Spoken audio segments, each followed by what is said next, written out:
నమస్కారం అండి, మీ పేరు? నా పేరు వీరబాబు అండి. వీరబాబు గారు, మొన్న మీ ఊర్లో అత్యంత ఘనంగా పవన్ కళ్యాణ్ గారి జనసేన పార్టీ 12వ ఆవిర్భావ సభ అయితే జరిగింది కదా, మీకు ఎలా అనిపించింది? మాకు చాలా సంతోషం అనిపించిందండి. ఆయన చేసినవన్నీ బాగున్నాయండి. ప్రజలకు ఇబ్బంది లేకుండా అన్ని సౌకర్యాలు సవ్యంగానే చేశారండి. ఆయన మాట్లాడే తీరు అన్నీ మాకు ఇంతకుముందు చెప్పినట్టుగానే జరుగుతున్నాయండి. బాగుందండి. ఆయన స్పీచ్ ఎలా అనిపించింది? బాగుంది, బాగా మాట్లాడారండి.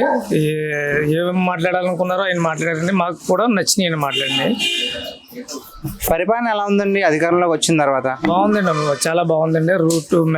రోడ్లన్నీ వేయించడం, పిఠాపురం చుట్టుపక్కల మొత్తం అన్నీ చాలా అదుపులో పెట్టారండి. మెయిన్ ఆయన ఒక డిపార్ట్మెంట్ ద్వారా కాకుండా ఆయన మాట ప్రకారంగా ప్రజలు కూడా మనకి గొడవగడ లేకుండా నీట్గా ఎవరి పనులు చేసుకుంటూ ఉంటారండి. సో పథకాలన్నీ బాగానే వస్తున్నాయంటారా? వస్తున్నాయండి, పథకాలు వస్తున్నాయండి. ఇంకా ఉన్నాయి కదండి, ఇంకా ఉన్నాయి, చేయలేదు, టైం ఇవ్వలేదండి. మనం కూడా వెంటనే అవ్వాలని. Okay sir.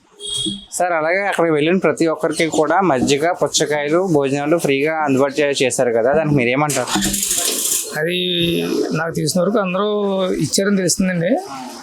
బాగుందండి, ఏ ఇబ్బంది లేకుండా మజ్జిగ, వాటర్ ప్యాకెట్లు, పుచ్చకాయలు, ఫుడ్ అన్నీ అరేంజ్ చేశారు. బాగుందండి, ఏ ఇబ్బంది లేదండి. ఫుడ్ ఐటమ్స్ ఏం ఇబ్బంది ఏం లేదండి. ఆయన ఎప్పుడు రాత్రి 6:30, 7 గంటలకు వస్తున్నారండి. లేట్ అయినా సరే మధ్యాహ్నం 1 గంటకి వెళ్ళిన వాళ్ళు రాత్రి ఆ టైం వరకు మేము వెయిట్ చేసి ఉన్నామండి. అంతవరకు వెయిట్ చేసి ఉన్నాం. అంత ఎండ అయినా సరే అలా సెట్ చేసుకున్నామండి. సో ఏమైనా లోటుపాట్లు ఉన్నాయండి గ్రామంలో, పిఠాపురంలో?